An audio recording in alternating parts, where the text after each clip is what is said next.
Welcome to In the Envelope, a podcast from Backstage, the #1 resource for actors and talent seekers. I am your host, Jack Smart, awards editor at Backstage, and I'm here to guide you through every aspect of the entertainment industry with the help of some of your favorite stars.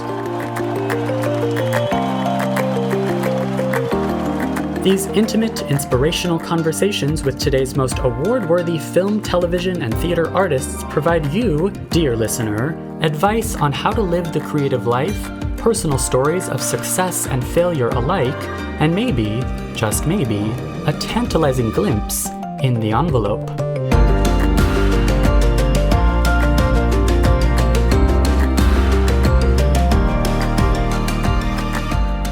If I can't hear the character's voice in my head, literally hear it, then I think, oh, okay, this is going to be a little tougher, because lots of times I'll read something and I just instantly hear their voice.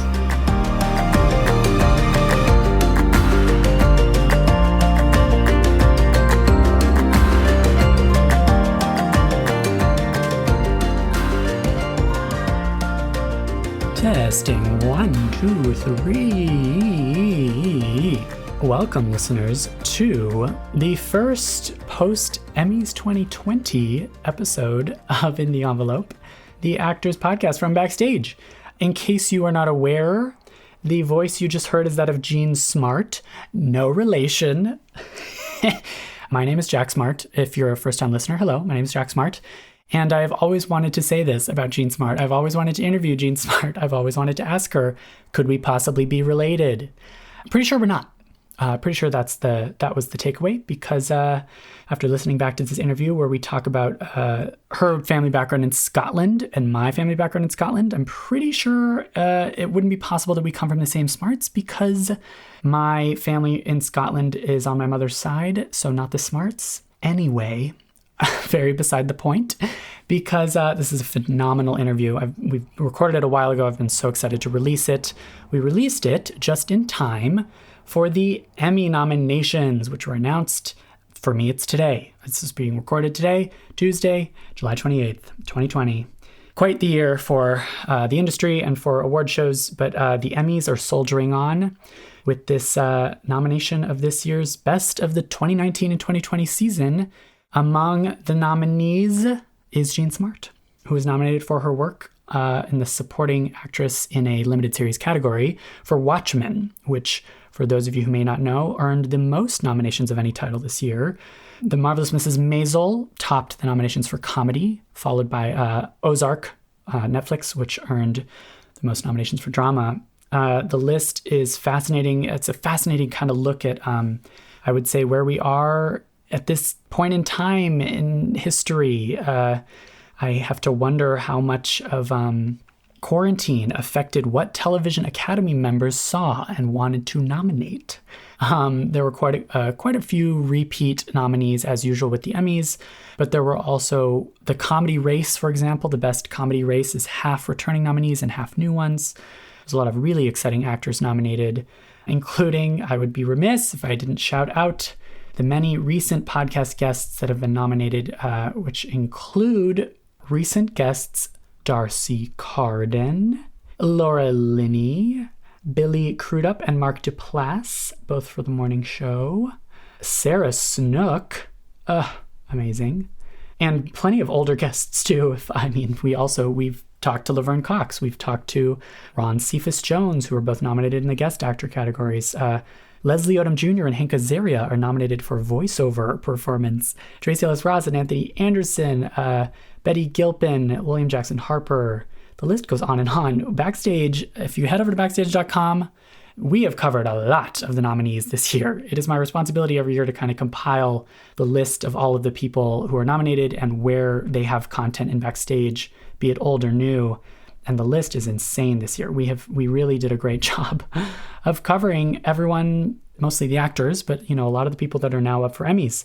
So you can expect to see more of that in the coming months. The Emmys are taking place on September 20th, but voting does not take place until mid-August. And it's just a very exciting time. So stay tuned also for, of course, exclusive interviews with nominees, but also for soon-to-come discussion episode featuring members of the Backstage team, our kind of gut reactions to these nominations, our kind of expertise on the subject. And thank you for listening, for continuing to listen. In the Envelope, we'll continue to cover these talented individuals. So, without further ado, let's get to one of those talented individuals, Jean Smart, no relation, to hear about her acting and career advice. And thank you for continuing to tune in through this 2020 Emmy season. I really appreciate it. Hello, In the Envelope listener. If you are a theater lover looking to learn more about Broadway, may I suggest checking out our friends over at The Ensemblist. Their podcast takes you inside the theater with Broadway performers from Hadestown to Hamilton.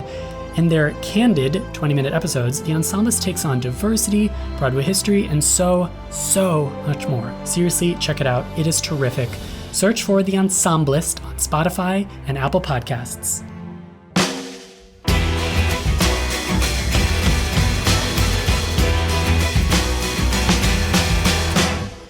Jean Smart has steadily built a career as an acting legend, from her early days doing theater in Washington to her brilliant work on Designing Women, Overkill, The Aileen Wuornos Story, 24, Fargo, and Legion. She's earned a Tony nomination and 3 Emmy Awards for Frasier and Samantha Who out of 9 nominations, including this year for HBO's limited series hit Watchmen, where she plays Laurie Blake. Here is the lovely and hilarious Jean Smart.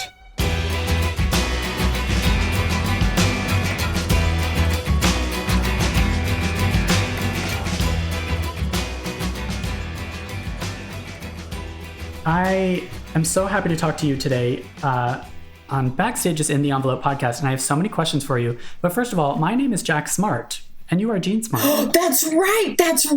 My God, we might be cousins. Oh my God. I'm really curious. Are we related? Is your family from Scotland? Yes. What part, do you know?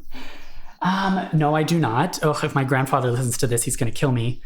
Yeah. He's from... I've been meaning to kind of look into it. I feel like there can't be that many of us. It's not a real common name. No.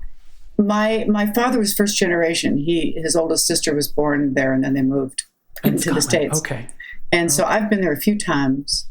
I love it. But yeah, we're from the north of Dundee. Okay. For Glamis, Kirriemuir, little villages near Glamis. And okay. And Dundee is, if you're not familiar, Dundee is north of Edinburgh. Okay. But how funny, yeah.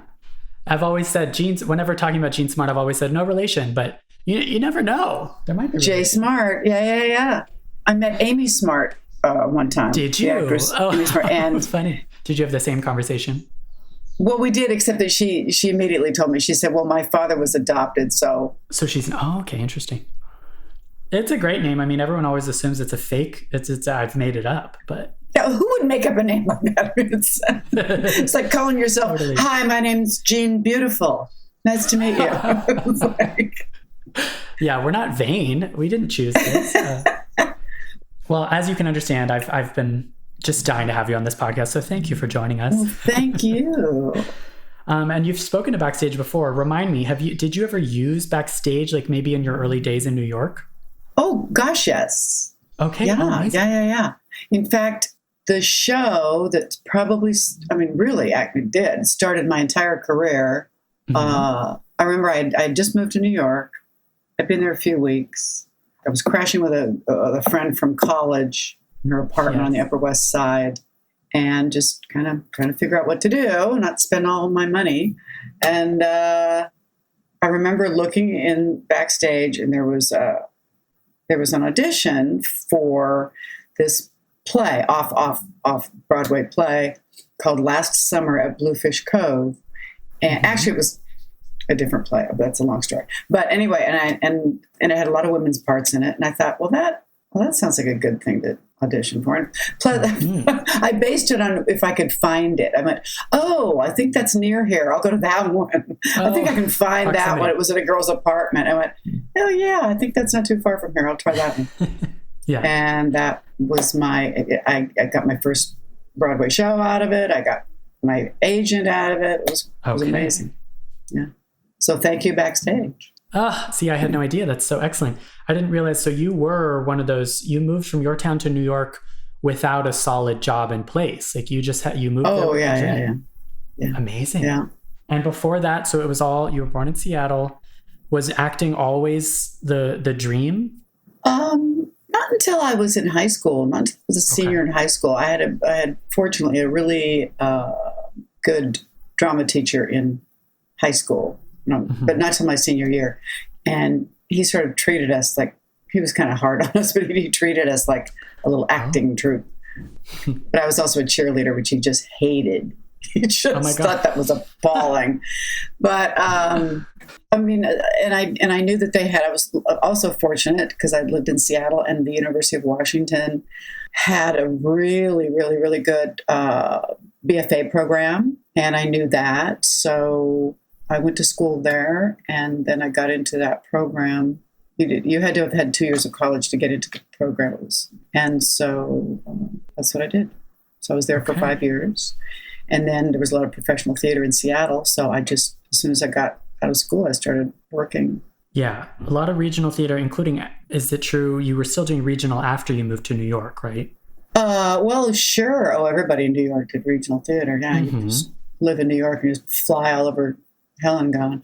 But yes, when I went to New York, one of my very first, as soon as I got cast in Last Summer at Bluefish Cove, of course, I got cast as Lady Mac in the Scottish play. Okay. And I thought, oh, I really want to do that. But it was in Pittsburgh at the old Carnegie Hall, Pittsburgh Public Theater. And I thought, oh, gosh, how can I turn that down? But I thought I didn't move to New York to do a play in Pittsburgh.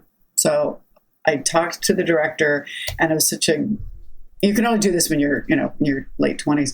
But I did both. I would rehearse the Scottish play 3 days a week, jump on a plane, get off, get on the subway, get to the theater just in time to do the Thursday through Sunday schedule of Last Summer at Bluefish Cove. And then I jump on a plane, fly back to Pittsburgh and rehearse for it. It was fantastic.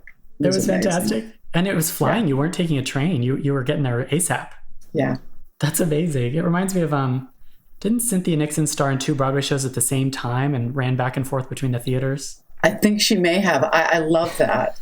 It's you can get by really for a really long time on that kind of adrenaline when you're young. Adrenaline, yeah, totally. It's just, you're so excited that it's, it was great. It was great. And what else do you remember from those early days? Because I do feel like for a lot of, like, especially theater actors, you move to New York to try to make it in New York. You're often faced with decisions like that of like, well, do I want to do a tour or do I want to do regional theater? Am I uprooting the original plan in New York? Like, did you have a vision for what you wanted your life to be like? I just wanted to do plays in New York. But then of course, I went to Atlanta and did a Christopher Durang play. And I remember my first musical audition. I should have immediately gotten myself a vocal coach. I don't know what I was thinking. I guess I thought I sounded good in the shower, so I would go audition for musicals. Unfortunately, and this is my only real regret, the man who ran the program at the University of Washington was fabulous. His name was Duncan Ross, and he had started the Old Vic Theatre in London, and he was he was very good, but he did not like American musical theater. Okay. He kind of looked down on it. He didn't think it was really legitimate theater. He had kind of started, not Mamet. What's his name? Anyway, and so we all kind of went to New York with our nose in the air about musicals. Gotcha. And so by the time I ever did a musical, which was years later, it was so much fun. I just thought, oh my God, why didn't I pursue this? Interesting. Yeah. Because my first audition was pretty bad. Yes. Interesting. And you would have hired a vocal coach if you could go back in time and redo it. Oh, yeah. No, I would have gone after musicals big time. Cool. And so at what point was did screen work become part of the picture in terms of something you wanted and in terms of something that became available? Well, I'd only been in New York about 3 years, actually a little less than 3 years, when my agent got me an audition for a TV series that was shooting in LA that Lynn Redgrave was doing, and it was called Teachers Only. So they flew me out there to audition, and they cast me. And so I kind of got here and I just stayed. Mm-hmm. And I kind of wish I'd spent more time in New York. This was what year, the move to LA? Yeah. 83. And you've been there since? Yeah. And I mean, I've gone to New York a couple of times, to do theater a few times over the years. But I kind of wish I'd stayed in New York a little bit longer before. A little more New York, a little more musical theater. These are the changes you would make. I mean, you know what? The thing I've learned is, especially as an actor, I think you constantly beat yourself up and think, why didn't I do this? Why didn't I do that? Why did I do that? Well, and everybody feels this way. Regret is the worst feeling in the world, and you can't. It's so non-productive and so unhealthy. And all you can do is tell yourself, I made choices at the time. I made them for a reason, and I'm not going to regret it. And I'm just going to decide that I'm right where I should be. Totally. That sounds really saccharine, doesn't it? We kind of like saccharine. If I read that, I go, oh, how annoying. Go eat some tofu. Totally. No, it's true, especially for acting. I mean, looking at your just astonishing resume, I think that I would love to ask you about type and about pigeonholing, because I do think that, especially for female actors, it is very easy to be casted as one type of character and to continue to be cast as that type. And correct me if I'm wrong, but it seems to me that you've sort of avoided that in your work, because you've worked a lot in theater, TV, film, and in a lot of different genres too. Yes, no, I've been very fortunate with that. And some of it's been conscious decisions and some of it's just, I don't know. I mean, after Designing Women, where I played the sweet, naive, good Baptist Southern girl, I did a TV movie where I played Aileen Wuornos, who was she had the dubious title of being the first American female serial killer. And I thought, I wonder why they cast me. Sure. But I was glad they did. It was an interesting experience. So has that guided any of your, how do you go about, this has likely changed over the course of your career, but how do you go about deciding what to take on, what to say yes to, and what to say no to? Yes, because sometimes you're making purely a business decision. Other times you're making a decision totally from the heart. And, I have very few regrets about decisions I've made, of either things I didn't do or did do. I think I might be in danger of starting to be typecast a little bit since since Fargo and Watchmen, my next show. I can see similarities between the next character I'm going to be playing and some Watchmen character, and even the Fargo character a little bit. In a couple of years, I'll have to do some crazy, fluffy comedy. So I guess it's true that at any point in one's career, you can get typecast. I mean, it's just a fact of the industry, right? Casting directors very rarely will do that switch of sweet Southern belle into murderous serial killer, right? Yeah, I for whatever reason, that has not been a real issue for me, thank goodness. And also, too, thank God I was never the ingenue, because that would be tough. That would be tough if you'd always been the ingenue, and then all of a sudden you are not ingenue material anymore. And I was never really the ingenue. I was too tall. My voice was too deep. Okay. And how much of this was, I assume, you have a great relationship with your agents. What was that relationship like? Oh, gosh. My first agent was, God rest her, Judy Shane was her name. And she was Southern. And she was so funny. And she was so supportive and so great. And she, when I first did an episode of Teachers Only, which was my first television gig, and that was with Lynn Redgrave and Norman Fell, and it was so weird because I felt like, Toto, we're not in Kansas anymore, because I didn't know what, I remember the first night we taped in front of an audience, and somebody said, who's doing the warm-up? And I thought, we're going to do like a vocal warm-up or stretching or something, And they said, no, there's a stand-up comedian. He warms up the audience. Gotcha. I said, you're kidding. He said, no. I said, why? They said, well, it just kind of gets the audience in the mood. It's like, you would never do that if you were doing a comedy in the theater. I mean, it's just crazy. Right. And it was so bizarre. And it's sort of like but with a sitcom, it's sort of like you're doing a little one-act play every week, which is kind of fun, except that the audience can see you making your exits and your entrances and all this kind of stuff.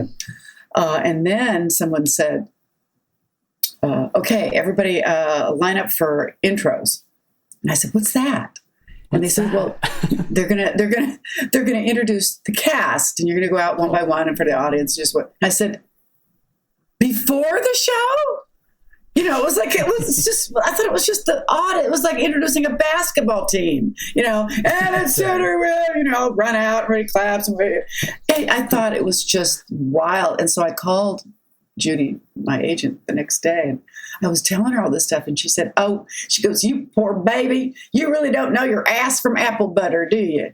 I said, no, I don't. That's actually great. I mean, we love hearing about, there is often the trajectory of a theater actor that walks on set for the first time. There's a transition there, right? Like, what else do you remember about your first on-set experience? From this podcast, it really sounds like, I've asked a lot of people, it just seems like it's a crash course. You're just thrown into the deep end. It's actually, I think, with the sitcom, if with a multi-camera show in front of a studio audience is a completely different animal than, doing a single camera show, with no audience. So in a way, like I said, it was sort of like doing a little one-act play every week. But those other things were so strange.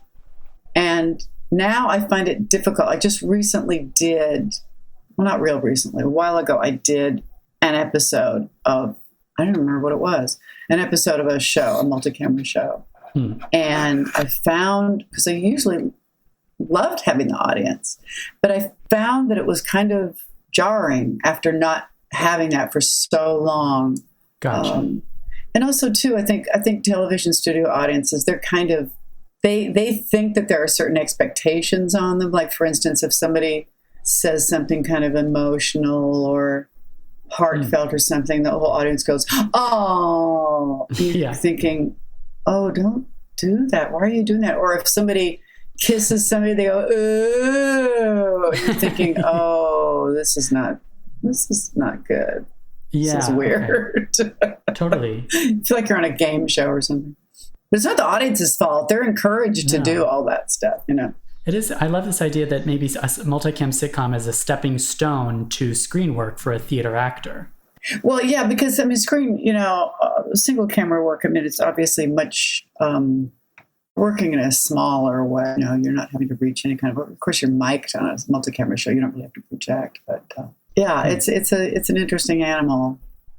Sure. Well, and you've probably been asked this before, but do you have a process, like in your theater training, going about creating a character? Are there certain things you do the same every time, regardless of the medium?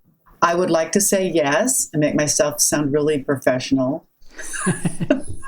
But truth be told, I just go with the script, and and I know right away, I know immediately if I'm going to have my work sort of cut out for me, or if this is something that I just immediately, if I can't hear the character's voice in my head, literally hear it, then I think, okay, this is going to be a little tougher, because lots of times I'll read something and I just instantly hear their voice.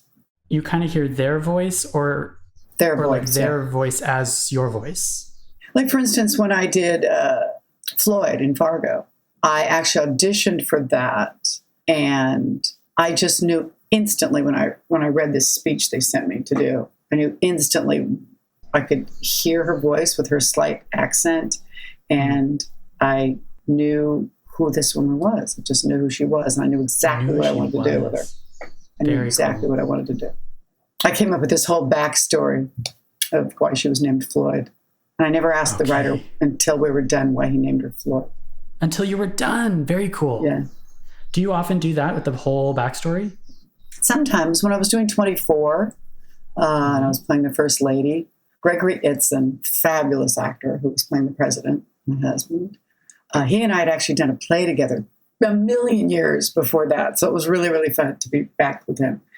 And we came up with a whole story about our marriage and about a child that we had lost, and all this whole thing. Wow. And we went to the producer one day. We were proud of ourselves, and we were telling him and asking him some questions.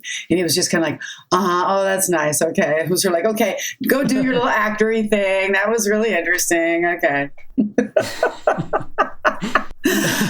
That is interesting. Like it almost feels like there is an obligation to match it up with what the writer had intended, but you're saying maybe not always. It's okay for you, the actor, to just invent your own thing if that mirrors. I mean, it's thought. whatever gets the job done. I research is great up to a point, but if then it gets in the way, or if it conflicts with the script, then that's not helpful. Which for TV it often could, because there are things you don't know about your character at the beginning that you learn later. Yes, that's probably the hardest. Or the most difficult thing, the difference between doing a series and doing a film is you're doing a film, the beginning, middle, and end, which also can have its own problems because it's hard sometimes to forget what you know. If you understand what I mean. And you don't want to play the end at the beginning of a film. Exactly. And also too, because you're shooting everything, or so often you're shooting things completely out of order. Oh. I was always like going, sometimes in certain shows, you just go to the script supervisor and you say, oh God, wait, did that argument happen before oh God, was this wait, were we at the restaurant? And, but with a series, and you don't really know where it's going, especially since sometimes they'll give you a vague idea of where it's going. Other times they won't tell you a single thing. And, the thing that I find difficult about that is that as an actor, you want to be as specific as possible to make your character as real and as interesting as possible.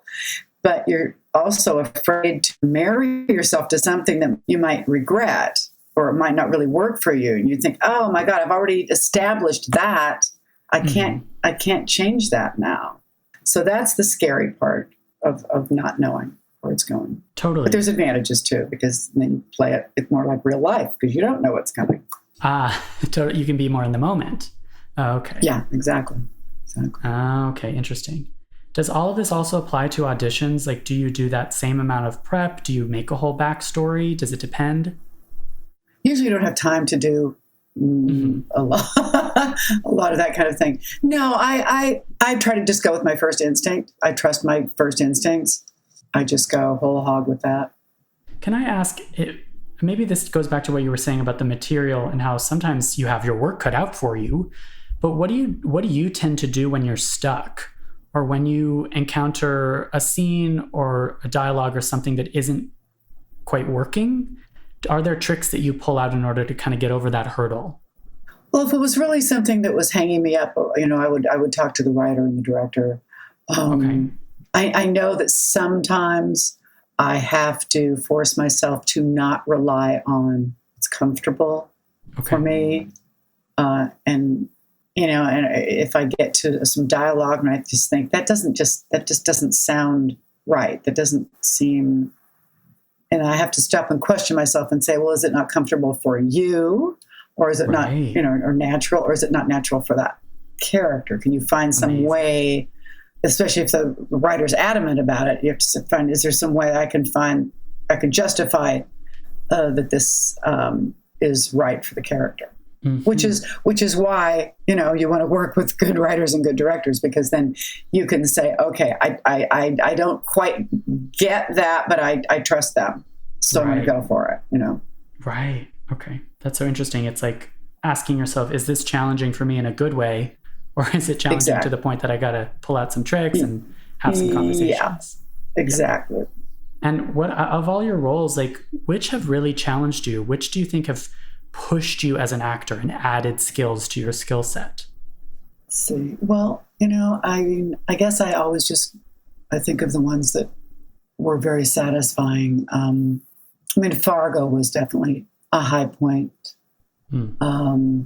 where I felt a sense of freedom, partly because she was a very plain, unadorned, no nonsense kind of person. So there was no vanity whatsoever, and I'm vain. So that took. I adjusted to that once we came up with the hairdo. The hair, yes, which was just. It was my idea, but when the hairdresser started doing it, I started to get a little teary. I went, oh God. No vanity. Yeah. But as soon as we found it, I went, oh, there she is. Wow. There's Floyd. And it's interesting because, as an actor, you're always talking about working from the inside out and all of that and finding the emotional truth. But there's a lot to be said sometimes for working from the outside in.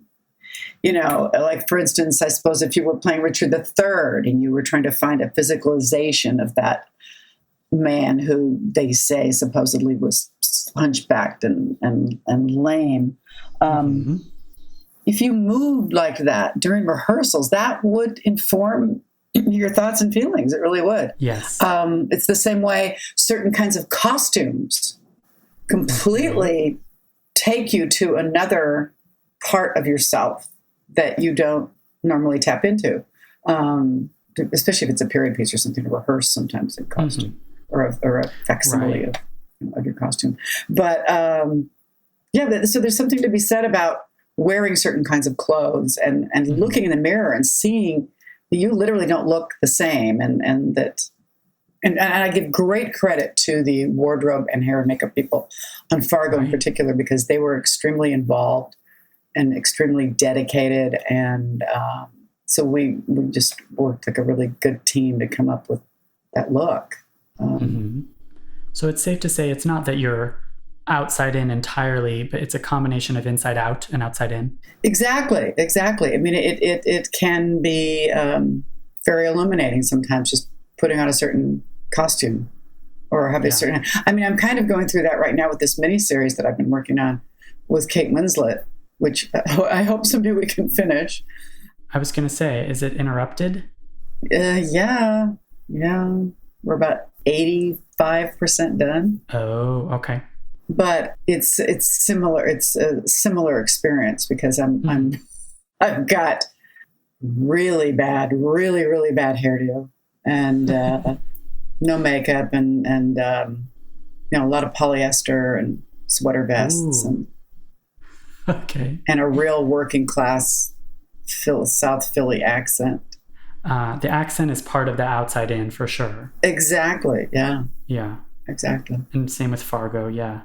I mean, your wig acting in your one scene in A Simple Favor was a great example of wig acting. It's one of those things where I saw the wig before I saw that it was you. Yeah. And I said, we've got to, this is not a custom made lace front wig. I want the audience to know that this is definitely not her hair, which is why I kind of grabbed it and adjusted it at one point in the scene. Yes. I'm glad you noticed. I certainly did. I didn't even know you were going to be in that movie. And then I was like, oh. Well, I adore Paul Feig. I always wanted to work with him. And we knew each other socially a little bit. And so when he asked me, I said, yes, anything, yes. Okay, so Watchmen. How did you get involved in Watchmen? Was that an audition? No, I'll be very honest, they had been waiting for an answer from another actress, and she kept them waiting and waiting and waiting and waiting and waiting and waiting and waiting and waiting and waiting. And she finally said no. And they said, oh, Jesus. And they called me. And I think 2 days later, I was on my way to Atlanta. Oh, wow. Okay. Madly reading the book, Oh, I was going to say, yeah. So you didn't know the source material beforehand? Not a clue. I mean, that's what I think is so amazing about this miniseries is that for viewers too, you don't need to have seen the movie or read the book at all. It's like catered towards all knowledge levels of Watchmen. And that must be true for you as an actor too. Oh, yes. And you know, they gave me a crash course. I went out for drinks with one of the writers, and she really gave me a great crash course in Watchmen lore. And also, too, I was very fortunate in that my character's first episode, which I think is the third episode of this series, I'm not sure. It's like a little mini movie. I mean, and even the director said, this is so beautifully written and constructed. You got so much of her. It wasn't like usually in a you get a little bits of the character throughout the series, you know, in different scenes and different situations. You got to see her in so many situations and in so many, you got to see so much of her. It was extremely enlightening and helpful to me to try to get into her head, you know. And I just loved, I read that first script and I just said, where do I sign? This is fantastic, you know. And who knew, you know, at this stage of the game, I was going to become an action hero. Yeah, I mean, it's amazing. Between this and Legion, it sounds like this is like, it's sci-fi is your new genre. Well, not my next one, but. And so how would you describe Laurie Blake? Well, she kind of thinks she's got it all together, but she's obviously got a lot of issues about her past and her parents and her history as a vigilante, and of course her kind of obsession with Dr. Manhattan. She never got over that, you know. And it's interesting because she tells Regina's character, you know, she says, you strike me as the kind of person who just doesn't have friends. And I thought, boy, you know, look at yourself, lady, you know, because she lives such a solitary existence. And here's Regina with a husband and kids and, you know, lots of coworkers. And here's Laurie, who goes back to an apartment by herself every night and feeds a mouse to her, this big owl, and has a closet full of black pantsuits. It's kind of sad. Yeah. But like you said, these layers are kind of unveiled. It's all in that intro episode for sure. Yeah. That episode, that role was a real gift. It just was a very satisfying experience. And did you know the ending? Was this like a movie, or was it like, had you not gotten the scripts for the whole series? Oh, no, I didn't know. I didn't know the ending. But in this case, it was important for you to have the backstory because it's a pre-established character, I suppose. Yes, I had to at least know a little bit about her parents and about, obviously, her relationship with John. That's an example of something that you as an actor are not going to go in and make up a parentage or make up a past. No. It was the only thing I really asked Damon Lindelof about, who I just think he's just brilliant. Yes. Before I said yes, I said, okay, we need to talk about what's in the attaché case. Oh, gosh. I said, is this going to figure prominently in this show? Because, I mean, I have an 11-year-old girl. I can't go there, you know.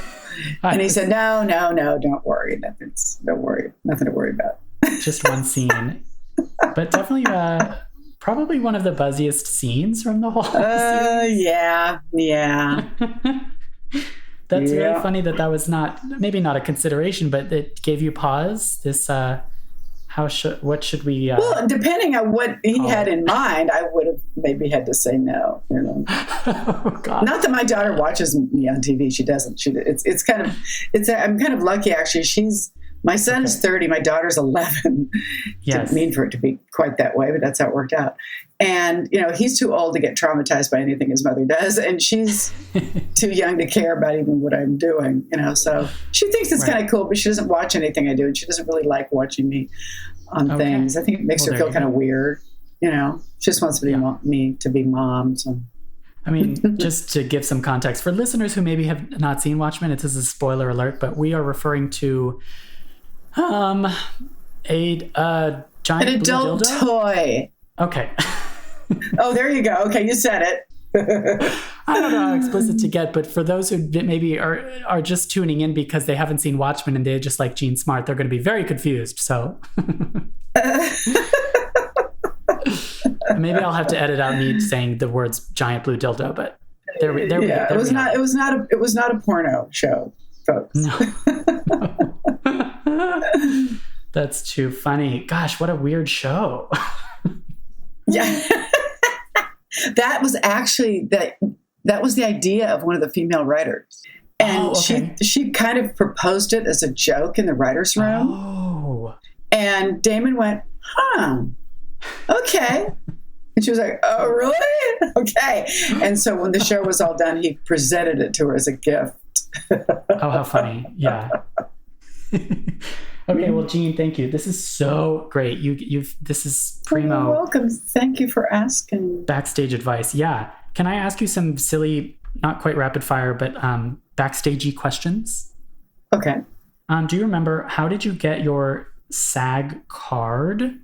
Was it that first TV show? Must have been. Yeah. Teachers only.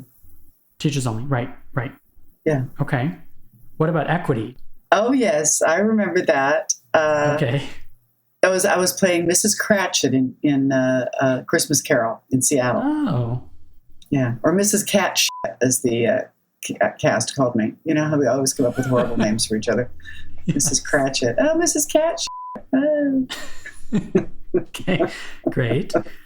Okay. What is one performance that you think every actor should see and why? Film, TV, anything. Well, I'm sure I'm going to rethink this later, but the first two things that popped in my mind, just because I think they were both wonderful, was Al Pacino in Godfather Part 2, was Michael Corleone. Okay. And also, just because it's, I think, probably my favorite movie, in the sense that I think it's an almost perfect film. It's called Witness, with Harrison Ford and Kelly McGillis.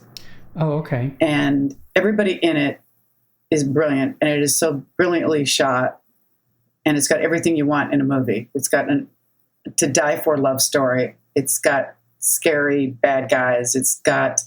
And it's set in an Amish community. It made you want to run away and be Amish for the summer. You know, I mean, it was it is a glorious film and so beautifully done. And Kelly McGillis, everybody in his fan, she was absolutely wonderful. That's one of those parts. If I could go back in time and say, if I could have played that part, I'd be, I should have said, okay, I'm happy, I'm dead.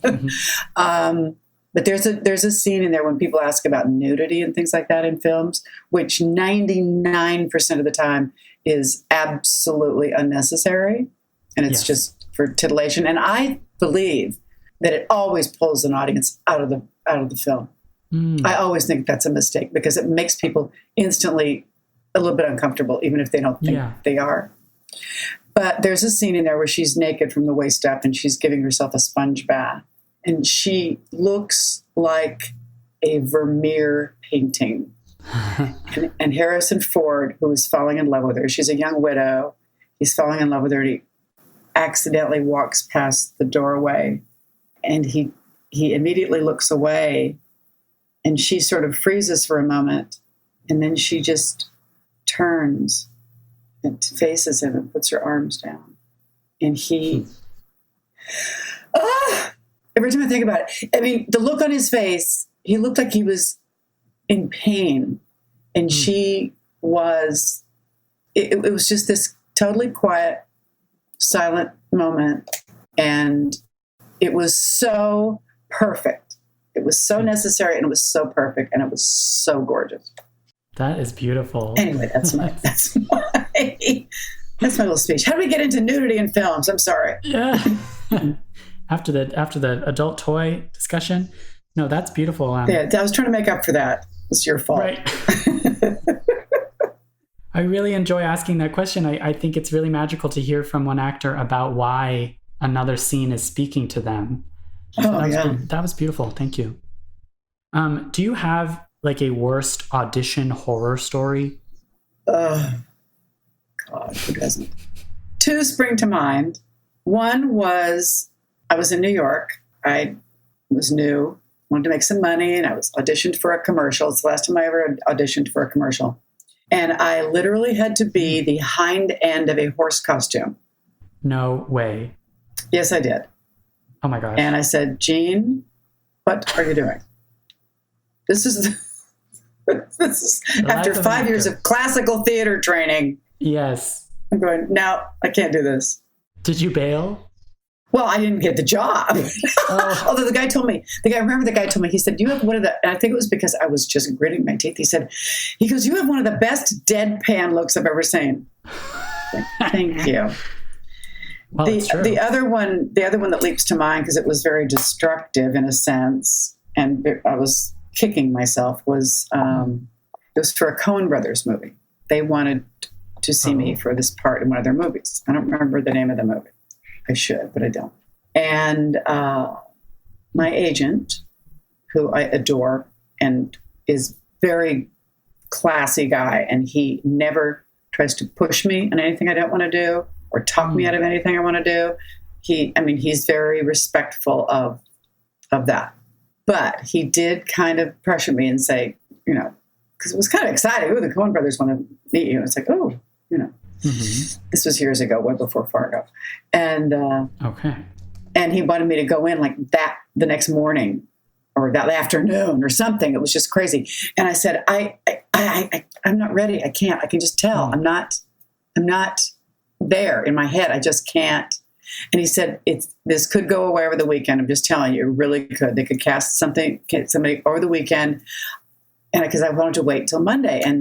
But I weakened and I went, oh, okay. And I went in and I don't know what was going on with me, because normally I love meeting new people. I like auditioning. It's usually fun. But I went in, I've never been less humorous or less charming in my entire life. Oh, no. It was agony. And I thought I will always listen to my instincts after this. I will, It was just not meant to be. Yeah. It's like when I was offered this TV series, and I thought, I really need to work. I don't know. And I wasn't crazy about it. And I thought, why am I considering this if I'm not crazy about it? I know that's a luxury. And I do know that's a luxury. Well, yeah. To think that way. But I finally turned it down. And the next day, I got the Fargo audition. So I thought, okay, I'm being rewarded by the universe. There's sometimes the universe. Yeah. Okay, great. Jean, this is so awesome. Can I ask one last question, which is sort of like, you mentioned it, but the elephant in the room here is that we are all kind of on lockdown and quarantine. Yeah. Do you have advice for actors or for artists or just for people for, what to do or how to cope with this very bizarre situation? Are there things that you as an actor are doing to stay sharp, stay engaged, stay inspired? Well, if I'm going to be really, really honest, yes, please. I'm kind of shocked at how much I'm so thoroughly enjoying not thinking about working and not having to fly anywhere and not having to have those kinds of conversations all the time. And I'm not talking about this conversation. This is very enjoyable. Okay. But but I hesitate to say, because I feel very fortunate that I'm with my family. Yeah. And our house is big enough that we can kind of all get away from each other if we need to. And we have we have a good sized yard. I've been doing massive amounts of gardening in my little vegetable garden, which is just, I'm as happy as a pig in mud. I'm cooking up a storm. My family has never eaten better. Suddenly I'm just cooking like crazy. Right. But if you don't have the luxury of being with somebody else or having room, to kind of get away, I'd say, then make a list of the books you've always wanted to read. Because there's nothing like a great book that will take you a million miles away. Oh, that's great advice. Yeah. Movies too, but I think more so books, because then there's a part of you that'll be looking forward to it the next day. When you find one of those books where you just think, oh, I can't wait to get back to the book. I can't wait to get back to the book. And then you're crushed when it's over. Totally. You find another one. Yeah. Obviously you want to stay in shape physically and things like that. Try to take the chance to really pay attention to your health really notice what makes you feel relaxed, really notice what makes you feel good.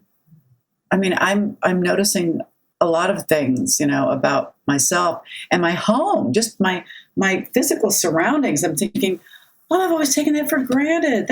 I'm going to go sit out on my porch. I never sit out on my porch. Things that you just are always just in too much of a hurry. And again, I know that that's a luxury to not be one of those people who's literally having to worry about, is my business going to be destroyed? Sure. Can I even pay my rent? Can I feed my kids? And it's weird because unlike, say, for instance, when I think back to the Northridge earthquake here in 1994, which was a pretty big deal. But once it was over, it was over. You had to deal with the aftermath, but it was over. And you could be proactive and you could help people who needed help. And you could go out and visit your neighbors. And I met neighbors I had never met in all the years we'd lived in the house. We had friends living with us for a while whose building had been condemned. We were having neighbors over for fried chicken by candlelight because we had at least left our gas turned on. They had turned their gas off because they said, think twice before you turn your gas off because it may be a very long time before it's turned back on. So we had no electricity, but we had still had our gas on. So we were, you could do things, and see people and help people, and you feel kind of helpless. I mean, yes, we can, donate to food banks and things like that, but you can't. You feel a little bit helpless, to definitely make things better. I mean, that's great advice, though. It's just true that these days, what is important to us and what matters to us is coming into sharp relief, including, I think, a lot of things that we were taking for granted before now. Or you just feel like, oh, later, I don't have time, I don't have time, to talk to somebody instead of just giving them a quick text, FaceTime with somebody. Yeah. And I was talking to Damon Lindelof the other day about, the whole theme of masks in Watchmen. In Watchmen. And the whole theme of a catastrophe that was created to unite all of us, to unite the world against a common enemy, to prevent nuclear holocaust. Isn't that weird? And I thought, wow, if that show was ever prophetic, you've got this world where people are living in the aftermath of this bizarre cataclysmic thing that happened, but all the countries in the world had to unite against what they thought was this common enemy. And maybe that's what we need to learn from this, that we have to stop bickering with each other, and because we're all in the same boat. I am really fascinated by pop culture that has a different tone, different context now. There's a lot of shows and movies and books and songs that you engage with now, and it feels different in this age of quarantine. It is. It's just interesting how pop culture is always sort of my frame of reference for understanding the world.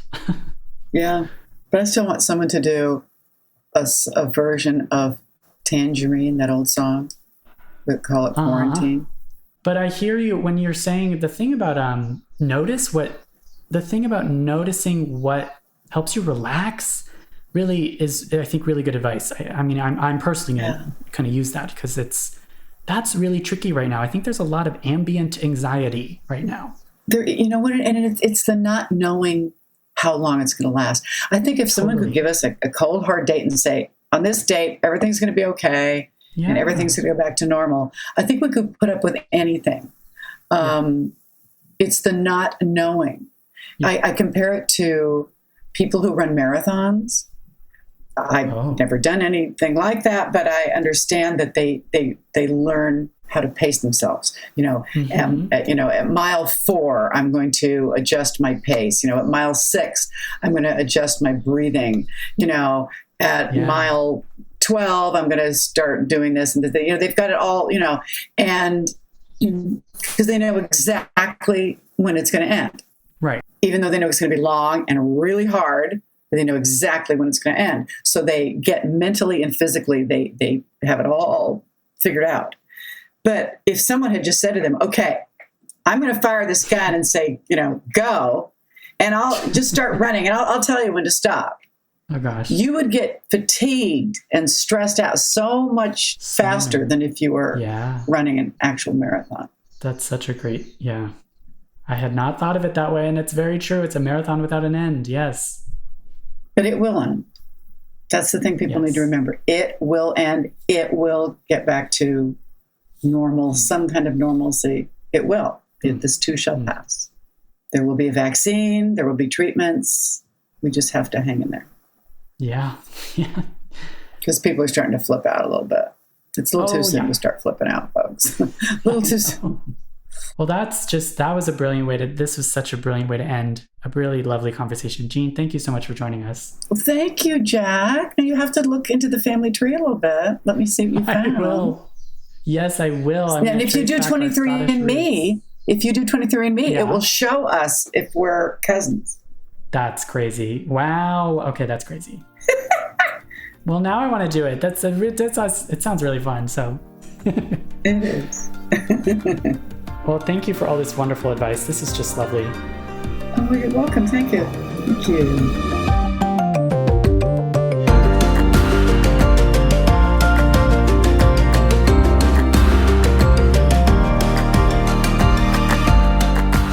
In the Envelope is recorded at Lotus Productions and Hyperbolic Audio in New York City, and Soundbox LA, Mark Grau Studios, and Buzzies in Los Angeles.